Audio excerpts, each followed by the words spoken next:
राधे राधे दोस्तों, स्वागत है आपका हमारे YouTube चैनल भक्ति की शक्ति ज्ञान के साथ में। दोस्तों, आज की इस वीडियो में हम आपको बताएंगे चारों युगों में कलयुग को क्यों कहा जाता है सर्वश्रेष्ठ युग। सनातन धर्म में 4 युगों का वर्णन किया गया है, जिसमें कलयुग को सर्वश्रेष्ठ बताया गया है। चारों युगों में सबसे खराब माने जाने वाले कलयुग को महर्षि व्यास ने सर्वश्रेष्ठ युग क्यों बताया था।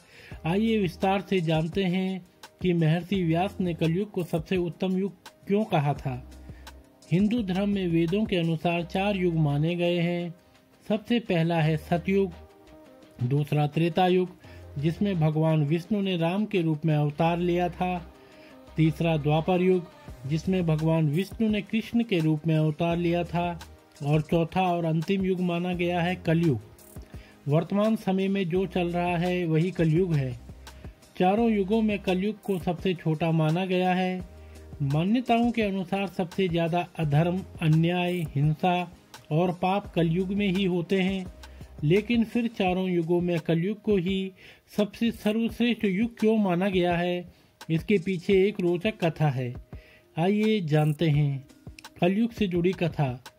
विष्णु पुराण के अनुसार एक बार ऋषि मुनि आपस में चर्चा कर रहे थे कि चारों युगों में सर्वश्रेष्ठ युग कौन सा है।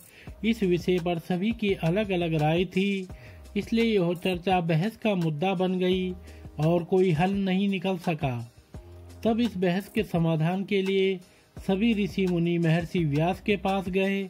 महर्षि व्यास को ही वेदों का जनक माना जाता है। महर्षि व्यास ने ऋषि मुनियों की बात सुनकर उनसे कहा कि चारों युगों में कलयुग ही सर्वश्रेष्ठ युग है, क्योंकि सतयुग में 10 वर्षों तक पूजा पाठ, जप तप और व्रत करने का जो पुण्य प्राप्त होता है, वही पुण्य त्रेता युग में मात्र 1 साल के पूजा पाठ, जप तप और व्रत से मिल जाता है, और द्वापर युग में यही पुण्य मात्र 1 महीने के जप तप से मिल जाता है, जबकि कलयुग में वही पुण्य मात्र 1 दिन के जप और तप से ही मिल जाता है। इसलिए महर्षि व्यास ने कहा, चारों युगों में कलयुग ही सर्वश्रेष्ठ युग है, जिसमें मात्र 1 दिन की भक्ति से ही 10 सालों का पुण्य प्राप्त हो जाता है। तभी से कलयुग को सर्वश्रेष्ठ युग माना जाता है। तो दोस्तों, ये थी कलयुग के सर्वश्रेष्ठ युग होने की कथा। तो अगर आपको यह वीडियो पसंद आया हो तो आप हमारे चैनल को लाइक, कमेंट, शेयर, सब्सक्राइब अवश्य करें और बेल आइकन दबाना ना भूलें, जिससे हमारी आने वाली सभी वीडियोस की नोटिफिकेशन आप तक सही समय से पहुंचती रहेगी। अपना प्यार और स्नेह हमारे साथ ऐसे ही बनाए रखें। आप सभी मित्रों का बहुत बहुत धन्यवाद।